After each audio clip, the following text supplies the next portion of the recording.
नमस्कार, आप देख रहे हैं सुदर्शन न्यूज। मैं हूं आपके साथ ज्योति यादव। बुलेटिन की शुरुआत करते हैं इस वक्त की बड़ी और अहम जानकारी के साथ। गृह जनपद मऊ में कैबिनेट मंत्री ए.के. शर्मा ने चुनावी बिगुल फूंक दिया है। आपको बताते चले कि मोदी योगी की डबल इंजन सरकार विकास की सरकार है। आपको ये भी बताते चले कि प्रदेश के ऊर्जा और नगर विकास मंत्री ए.के. शर्मा ने अपने गृह जनपद में ताबड़तोड़ जन चौपाल और सभाएं कर चुनावी बिगुल फूंक दिया है। मंत्री श्री शर्मा ने मऊ के कमालपुर, कोलारा और जैगवा में जन चौपाल को संबोधित करते हुए कहा कि मोदी जी फिर एक बार प्रधानमंत्री बन रहे हैं, इसमें कोई शक नहीं है। देश में मोदी और प्रदेश में योगी की डबल इंजन सरकार की विकास का दायित्व है और इसलिए हवा के विरुद्ध न चलते हुए और सही राजनीतिक निर्णय लेकर देश को उन्नति और समृद्धि के राह पर अग्रसर करने में अपना वोट रूपी सहयोग मोदी जी को देना है। और घोसी लोकसभा से गठबंधन प्रत्याशी डॉक्टर अरविंद राजभर को भारी मतों से विजयी बनाना है, जिसे विपक्षी दलों द्वारा फैलाए जा रहे भ्रम से आपके भविष्य के विकास पर ग्रहण लगने से बचाया जा सके। अभी सैफई में मैनपुरी में ऐसे तमाम वीडियोस वायरल हुए। इन लोगों ने क्या कहा था कि अरे वोट का समय आ गया है, जो वोट देगा वो भी सही, जो नहीं देगा तो वोट के बाद उसका हिसाब किताब होगा ना। ये परंपरा टूट नहीं रही है। लेकिन मैं उनको कहना चाहूँगा, पूर्वांचल है और पूर्वांचल के लोग स्वाभिमानी होते हैं। पूर्वांचल के लोग अशिक्षित नहीं है, जानकार होते हैं। आपकी भाषा को अच्छी प्रकार से समझते हैं और उसी बात को समझते हुए जनता ने निर्णय ले लिया है कि इस बार मोदी जी की सरकार तीसरी बार बनाएंगे और घोसी में प्रचंड वोटों से डॉक्टर अरविंद राजभर को कह रहे थे कि जो बीजेपी के लोग हैं या आपके पार्टी के लोग हैं या पुलिस वाले हैं, अगर गाली भी दें सपा के लोगों को तो एक तारीख तक एकदम चुप रहिएगा और अपना एकदम मजबूती से वोट करिएगा। हाँ, वो सही कह रहे हैं ना। गाली तो देने का काम उन लोगों का है। गाली देना, धमकी देना, भ्रष्टाचार फैलाना, गरीबों की जमीन लूट लेना, ब्राह्मणों की हत्या करवा देना, ठाकुरों की हत्या करवा देना, तमाम तरह की चीजें। हम क्या क्या कहें। यूपी के मथुरा वृंदावन में धार्मिक ग्रंथों में मोक्षदायिनी कही जाने वाली मां यमुना नदी को भारी मशीनों से छलनी किया जा रहा है, जिसके चलते खनन माफिया साठगांठ कर दोनों हाथों से चांदी बटोरने में लगे हैं। गौरतलब है कि भगवान श्री कृष्ण की पटरानी कही जाने वाली यमुना को धार्मिक दृष्टि से विशेष दर्जा प्राप्त है और आज उसी यमुना की छाती चंद चांदी के सिक्कों के लिए भारी मशीनों से छलनी की जा रही है। पर्यावरण धार्मिकता के अनुरूप उच्च न्यायालय के साथ साथ नेशनल ग्रीन ट्रिब्यूनल ने भी यमुना से अवैध खनन पर पाबंदी लगा रखी है। बावजूद इसके अंधाधुंध कमाई के लिए खनन माफिया यमुना खादर में अवैध खनन से बाज नहीं आ रहे। नियम अनुसार खनन विभाग की अनुमति के अलावा स्थानीय प्रशासन की अनुमति भी जो है वो जरूरी है। बताया ये भी जा रहा है कि खनन माफियाओं ने सेटिंग गेटिंग के फॉर्मूले से वृंदावन के देवराहा बाबा घाट के समीप यमुना में जमा सिल को हटाने के लिए ठेका लिया है। खबर यूपी के कानपुर से है, जहां बिकरू कांड में 4 साल बाद नया मोड़ आ गया है। दरअसल कानपुर के चर्चित बिकरू कांड में 4 साल बाद अब एक नया मोड़ आ गया है, जहां पर अब मनु पांडे को आरोपी बनाकर कुर्की की तैयारी की जा रही है। आपको बताते चले कि इसी बिकरू कांड में एनकाउंटर में मारे गए मामा प्रेम प्रकाश पांडे की बहू और आरोपी बनाए गए शशिकांत की पत्नी मनु पांडे के खिलाफ कोर्ट ने 4 साल बाद पुलिस को गैर जमानती वारंट जारी करते हुए उसकी संपत्तियों को कुर्क करने के आदेश दिए। सोमवार को एसएसपी कार्यालय से चौबेपुर पुलिस को कुर्की का आदेश मिलने के बाद इंस्पेक्टर ने बिकरू जाकर मनु पांडे से जुड़ी संपत्तियों की जानकारी जुटाई। इस मामले में डीएसपी विजेंद्र द्विवेदी ने बताया कि मनु को आरोपित नहीं बनाया था, लेकिन विवेचना के दौरान उनकी भूमिका संदिग्ध मानी गई और केस डायरी के आधार पर पुलिस ने मनु को बिकरू कांड से जुड़े एक मामले में सरकारी गवाह भी बना लिया। जांच विवेचन के आधार पर पुलिस ने 17 जुलाई 2023 को कोर्ट से मनु के खिलाफ गैर जमानती वारंट हासिल किया था, लेकिन उसने कोर्ट में पैरवी शुरू कर सुनवाई का समय मांगा। इस मामले में सुनवाई के बाद धारा 82 की कार्रवाई और 14 मई को कोर्ट ने धारा 83 के आदेश देकर मनु की संपत्ति की कुर्की के आदेश दिए। मुकदमा अपराध संख्या 192/20 में और आरोपी बनाया नहीं गया। उनके ऊपर जो है पहले से भी विवेचना प्रचलित थी और उनके ऊपर आरोप था और उस संबंध में वो काफ़ी दिनों से फरार थी, मिल नहीं रही थी। तो इस संबंध में माननीय न्यायालय द्वारा उनके विरुद्ध NBW और 82 उसके बाद 83 की आदेशिकाएँ जारी की गई हैं और माननीय न्यायालय के आदेशानुसार उसकी कार्रवाई की जा रही है। गिरफ्तारी हुई है, कुछ आइडिया जी, कुछ गिरफ्तारी हुई नहीं, अभी गिरफ्तारी नहीं हुई है। जो 83 का आदेश है उसके अनुरूप कार्रवाई की जा रही है। किसी गिरफ्तारी नहीं हो पाई, इसीलिए उसको 83 कार्रवाई करनी पड़ी। चलिए बात यूपी के संबल की कर लेते हैं, जहां यूपी के संबल में तेज रफ्तार ट्रैक्टर ट्रॉली ने बाइक को टक्कर मार दी, जिसके चलते हादसे में 50 वर्षीय बाइक सवार व्यक्ति की मौत हो गई है। दरअसल घटना धनारी थाना इलाके में पाटकपुर जुनवाई रोड पर गांव गढ़ी बिचौला का है, जहां तेज रफ्तार लकड़ी से भरे ट्रैक्टर ट्रॉली ने बाइक को टक्कर मार दी। दुर्घटना के बाद बाइक चालक को एम्बुलेंस बहजोई CHC लेकर आई है, जहां डॉक्टर ने उसे मृत घोषित कर दिया। अभी एक मरीज आया एक्सीडेंट वाला, जिसका एक्सीडेंट जो है गढ़ी बिचौला पर हुआ है। सुनने में है बाइक और ट्रैक्टर ट्रॉली में हुआ है। उसको हमने देखा, जो कि हमारे यहाँ 2 डेथ हैं, और हमने उसको डिक्लेयर कर दिया है। उसको पंचनामा के लिए पोस्टमार्टम हम ले गए। कहाँ के रहने वाले हो? शिवाजी बाइक जलालपुर में। अच्छा, आप जो साथ में जो एक मृतक है, ये कौन है आपके? भाई भैया आज चचेरे भाई है। तो कहाँ जा रहे थे आप? सवेरे जुनावे से भाई जा रहे हैं, जलालपुर जा रहे हैं। अच्छा, अपने घर जा रहे थे, किसी रिश्तेदारी में गए थे? हाँ, नादीदार में गए थे। अच्छा, फिर गाँव पल्ला से लौटते मारे। कहाँ पे हुआ है ये एक्सीडेंट? जो हुआ कौन से गाँव? गढ़ी बिचौला किराए पे। काय से हुआ?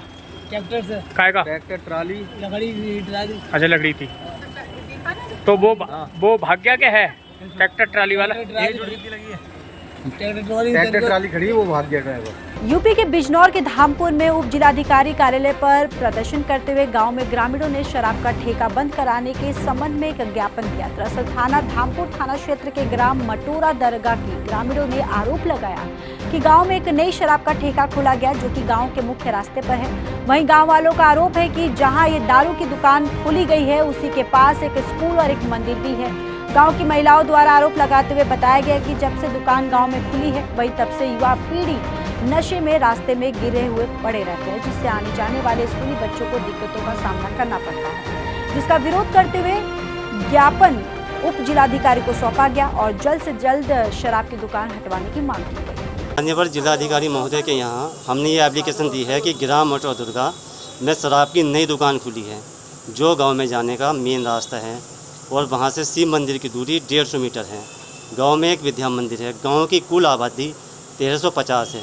छोटा सा गांव है, छोटे छोटे बच्चे बिगड़ रहे हैं, उससे कोई लाभ नहीं है। ये नया ठेका खुला है, इसको बंद कराने की कृपा करें। नहीं, आसपास में कोई दुकान थी नहीं, या धामपुर या फिर रूमदी नूरपुर, लेकिन ये गाँव में देहात में दुकान खुलना कोई उचित है ही नहीं। छोटा सा गाँव है वो, तो इसको बंद करवाएं। गांव में ठेका नहीं होना चाहिए। यूपी के संबल में कस्बा बहजोई निवासी एक युवक ने शादी का झांसा देकर पास में रह रही युवती से दुष्कर्म किया, जिससे पीड़िता 6 महीने की गर्भवती हो गई। हालत बिगड़ने पर अस्पताल भर्ती करवाया गया, जहां से गाजियाबाद रेफर किया गया, जहां पर पहुंचकर उसकी मौत हो गई। आपको बताते चले कि संबल में रेप पीड़िता 6 महीने की गर्भवती युवती को मौत गाजियाबाद के निजी अस्पताल में उपचार के दौरान हो गई है। उसके बाद अपने घर आकर परिजनों ने देर रात्रि में ही मृतक युवती का अंतिम संस्कार कर दिया।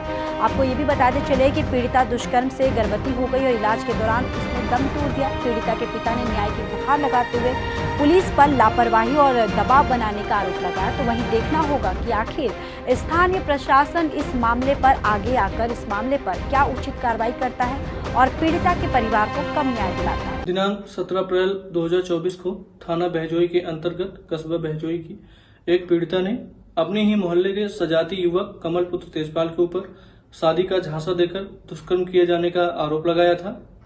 उक्त संबंध में तत्काल ही थाना बहजोई पर सुसंगत धाराओं में अभियोग पंजीकृत किया जा चुका था, जिसकी विवेचना प्रचलित है।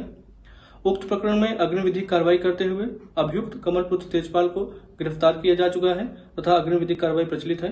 मौके पर पूर्ण शांति व्यवस्था कायम है। पूरा मामला ये है, बहजोई सरकारी अस्पताल में मुझे ले जा गया मेरी बेटी को। बेटी ले जाने के बाद में मैडम ने और सरकारी अस्पताल में से डॉक्टर साहब ने लिख दी रिपोर्ट के सरकारी अस्पताल में संभल जाओ। वहाँ जगह जाने के बाद में उनने ब्लेड का जैसा दिया तैसा ब्लेड लड़की पे चढ़ाया। रात भर के लिए 1 बजे 1 बोतल चढ़ गई। हमने डॉक्टर ने पूछी हमारी छुट्टी करोगे कि नहीं, तो कहा नहीं। सुबह को भी 10 बजे आई दूसरे दिन के लिए। उनने रेफ़र कर दिया मुरादाबाद को। मुरादाबाद हम अपनी लड़की को लेकर चली गई। मुरादाबाद जाकर घोषित की कि आपका लड़की का बच्चा ख़त्म हो चुका है। फिर आप बोले मेरठ के लिए जाओ, मेरठ के लिए रेफर करेगा। गर्भ में ही खत्म हो गई। हाँ, तो हम ये कह रहे हैं उनसे, मैं लड़का बच्चा ख़त्म नहीं हुआ है, कि जब बच्चा ख़त्म हो जाता तो इंसान ही ख़त्म हो जाएगा दूसरा वाला। मेरठ बंद करके मेरठ से हम निकले तो ये हमारे साथ में पुलिस शासन पहुंच गया। बेहतर पुलिस शासन था ही नहीं था यहाँ बैजोई से। वहाँ पर पहुँच के हमसे 4 से 10-5 पुलिस वाले इकट्ठे हो गए, बोले कि उपचार कराओ। मैं अपना आप करा लूँगा, मुझ पे इतना पैसा नहीं है, 50-60 हज़ार रुपये मांगे और ब्लेड चाहिए। मैं ब्लेड में देने लगना ही बुजुर्ग आदमी हूँ कि ठीक है। वे बोली कि चलो सरकारी में प्राइवेट में ले चलना है। ले जाने के बाद में पुलिस वाले ने धमकी दी, मुझे रोड पे ले आए, लड़की को मेरे अंदर और मेरी बीवी को बीच में हॉस्पिटल के बाहर। फिर बोली कि बढ़िया उपचार होगा, पैसे की तो चिंता मत करना। ठीक है। फिर दूसरी जगह गजरौला ये गाजियाबाद है, इसकी तो डिस्ट्रिक्ट मुझे न मालूम कि मैं गुजरा हूँ। वहाँ जगह हॉस्पिटल में गया, लड़की मेरी पैदल जाने के बाद में रात की ड्यूटी में 11 बजे भर्ती कराई। लड़की से मैंने पूछी लल्ली कोई परेशानी कि नहीं है मुझे। ठीक है। सवेरे को मैं 10:30 बजे दिखाया लड़की में, लल्ली कोई परेशानी कि नहीं, पापा का नहीं है। जो सिलंज लग रही उसमें हाथ में दर्द बता दी, मैं सरा का कर दिया तो पापा मैं ठीक हूँ। मैं कछाऊ पियाई तो पापा अभी भूख ना लग रही। किस टाइम मौत हुई थी लड़की की? फिर दूसरे दिन को लंच में 10:30 बजे पूछ के 1 बजे के लंच में मुझे फिर पहुँचाया कि आप लड़की को देख लो। फिर लड़की की लंबी चौड़ी सांसें चल रही। वो चलने के बाद में फिर बोले कि आप दिखाएंगे नहीं, कल का दिन में दूसरे दिन के लिए 11 बजे देखना बच्चे को।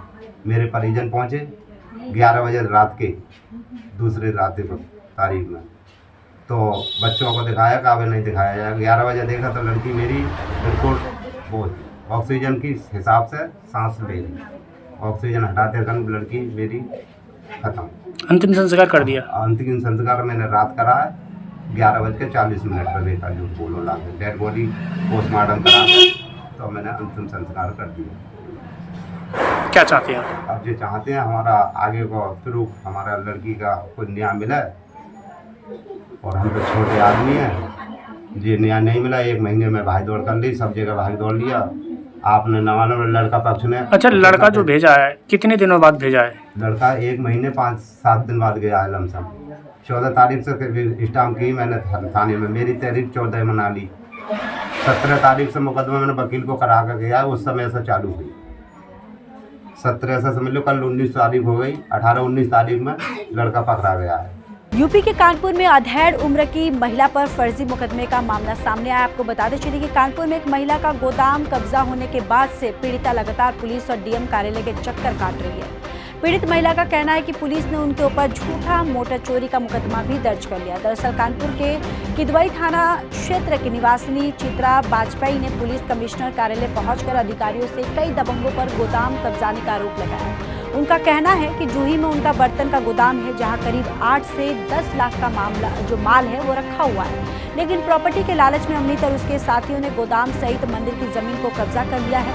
वहीं मीडिया से बातचीत करते हुए चित्रा बाजपेयी ने बताया कि उनकी बर्तन की दुकान है और थाना जूही क्षेत्र अंतर्गत गोदाम है, और अपने आप को अधिवक्ता बताने वाले अमित शर्मा और उनके साथियों ने दीवार खड़ी करके कब्जा कर लिया है और मंदिर भी तोड़ने का प्रयास किया गया। इस संबंध में पुलिस थाने के चक्कर लगाकर थक गए हैं, लेकिन कोई भी सुनवाई नहीं हो रही है। पुलिस ने उनके ऊपर झूठा मुकदमा चोरी का दर्ज करवा दिया। हमारी ये समस्या है कि हमारा दुकान के सामने गोदाम है, उसमें अमित शर्मा ने किसी फर्जी तरीके से अपना रजिस्ट्री करवा के ये कह रहे हैं कि हमारा ये प्लाट है, और इनका ये है नहीं, ये फर्जी रजिस्ट्री लिए घूम रहे हैं। ये मंदिर की जगह है, मंदिर की सेवा करते थे और हमारा गोदाम है सामने, तो उसमें दीवार खड़ी कर रखी है। उसमें हमारा काफ़ी माल भरा हुआ है, 10 लाख का माल भरा हुआ है, और बाकी मंदिर के सारा बर्तन भरा हुआ है इसमें। आज कहाँ पर आए हैं? आज हम यहाँ कचहरी में कमिश्नर साहब के आए हुए हैं। शिकायत करी, क्या आश्वासन? हाँ, तो यहाँ से कोई आश्वासन नहीं हुआ। ये हुआ कि डीएम के यहाँ से उसको ऑर्डर मिल चुका है दीवार गिराने का, तो ये दीवार बनाने का, तो ये आपने गिरा कैसे दी? तो हमने कहा नहीं साहब, हमने नहीं गिराई। उस पर डीएम साहब वो नाराज हो गए। क्या क्षेत्रीय पुलिस आपकी कोई सुनवाई नहीं कर रही है? कमिश्नर साहब से आपका क्या कहना है? उनसे यही कहना है कि आप इसमें उसका ऑर्डर देखिए और कार्रवाई करिए। ये दीवार हटवा दीजिए, हमारा गोदाम, हमारा माल निकलवा दीजिए इससे। यूपी के हरदोई में एक किसान की गला काटकर निर्मम हत्या का मामला सामने आया है। आपको बताते चले कि खेत में पड़ा मिला किसान का जो रक्त रंजित शव सूचना पर ग्रामीणों की भारी भीड़ पहुंच गई है। वही घटना से परिजनों का रो रो कर बुरा हाल है। मृतक के पिता ने गांव के ही एक व्यक्ति पर हत्या का आरोप लगाया, जहां एक दिन पहले ही मृतक और उस व्यक्ति के बीच झगड़ा हुआ। इस दौरान जान से मारने की व्यक्ति ने धमकी दी है। मृतक की पत्नी अपने बच्चों के साथ मायके रहती है। वहीं मौके पर पहुंची पुलिस और फॉरेंसिक टीम ने साक्ष्य इकट्ठा किए और पुलिस हर पहलू से जांच पड़ताल कर रही है। केशव चंद्र गोस्वामी, पुलिस अधीक्षक हरदोई। आज थाना पश्चिम देवरा जनपद हरदोई के ग्राम हिलसर हेलन में बबलू सन ऑफ राजकुमार सिंह की हत्या हुई है, जिसके संबंध में इनके पिताजी द्वारा एक तहरीर दी गई है। उस तहरीर के आधार पर अभियोग पंजीकृत कर आरोपी से पूछताछ की जा रही है। मृतक के गर्दन पर और माथे पर धारदार हथियार की चोट थी। पंचायतनामा तैयार करके उसको पोस्टमार्टम के लिए भेज दिया गया है। अग्रिम विधिक कार्रवाई की जा रही है। बिहार के मुंगेर के मुफसिल थाना क्षेत्र के कब्रिस्तान के समीप अज्ञात बदमाशों ने बुधवार की सुबह लगभग 3 बजे एक युवक को गोली मार दी। युवक की पहचान कोतवाली थाना के बड़ी बाजार निवासी नंद किशोर पहुजा के पुत्र भावेश कुमार के रूप में हुई है। स्थानीय लोगों ने इलाज के लिए सदर अस्पताल पहुंचाया, जहां चिकित्सक ने उपचार के बाद बेहतर इलाज के लिए हायर सेंटर रेफर कर दिया। हालांकि परिवार वाले जख्मी को निजी अस्पताल लेकर गए और वहीं पिता ने बताया कि भावेश मंगलवार की रात शराब पीकर घर में झगड़ा किया था। रात में ही घर से निकलकर गया वो। बुधवार की सुबह 3 बजे भावेश ने फोन किया कि पापा किसी ने गोली मार दी है और गोली पीठ में लगी है। घटना के बाद परिवार और जो आसपास के लोग थे वो पहुंचे अस्पताल उसको लेकर। मुफसिल, पूरब सराय और कोतवाली की पुलिस भी पहुंची। फिलहाल पुलिस घटनास्थल पर जांच कर रही है। ये लड़का सुबह से ही निकला हुआ था और वापस नहीं आया था, ठीक है। तो रात में वो 3 बजे फ़ोन आया उधर से, उसकी वाइफ के फोन सुबह 3 बजे आज सुबह हाँ। कि ऐसा ऐसा हो गया, गोली लग गया उसको। हाँ।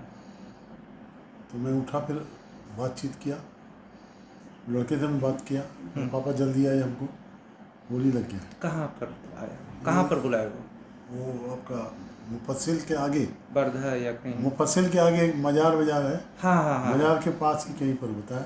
हाँ ठीक है। बोले ठीक है हम आते हैं। हाँ। जल्दी DN प्रसाद कहीं ले चले। तो मैं तो वहाँ गए थे आप? नहीं, हम गए नहीं थे। वहाँ से फिर हम लोग जो है बात करते करते वो लोग फिर कोई उठा कर तो DN प्रसाद के ले गया। वहाँ DN प्रसाद थे नहीं। फिर वहाँ से लाके हॉस्पिटल ले आया गया। हॉस्पिटल ने बोला कि इसको सर्जन नहीं है, तो हमका ठीक है नेशनल में लेके आइए। तो नेशनल में हमें भर्ती किया है, जो हालत है। मतलब कुछ पता चला नहीं चला। वो आया, उसका कुछ चैन छीन लिया और गोली मारा, गोली मारा, चैन खींच दिया। खबर कर्नाटक के चिकोडी से है, जहां एक्सपोर्ट फैक्ट्री के बॉयलर फटने से एक महिला की मौत हो गई, वहीं 2 गंभीर रूप से घायल हो गए। आपको बताते चले कि कर्नाटक बेलगांव जिले के अथनी तहसील में चिकट्टी गांव के बाहरी क्षेत्र में एक औद्योगिक क्षेत्र, जहां एक्सपोर्ट औद्योगिक फैक्ट्री में अचानक बॉयलर फट गया। फैक्ट्री का बॉयलर फटने से 3 लोगों की हालत गंभीर है, जिसमें महिला को अस्पताल ले जाते समय रास्ते में ही उसकी मौत हो गई। वहीं घायलों को महाराष्ट्र के मिरज अस्पताल में भर्ती करवाया गया, जहां विस्फोट की तीव्रता से फैक्ट्री की दीवार ढह गई और कुछ देर के लिए औद्योगिक क्षेत्र में बेचैनी का माहौल हो गया। अथनी दमकल विभाग मौके पर पहुंची और आग बुझाई और अथनी पुलिस ने मौके पर जाकर जांच की और आगे की कार्रवाई जो है जारी है। फिलहाल इस बुलेटिन में इतना ही। बाकी देश और दुनिया की तमाम बड़ी खबरों के लिए देखते रहिए सुदर्शन न्यूज। जय हिंद।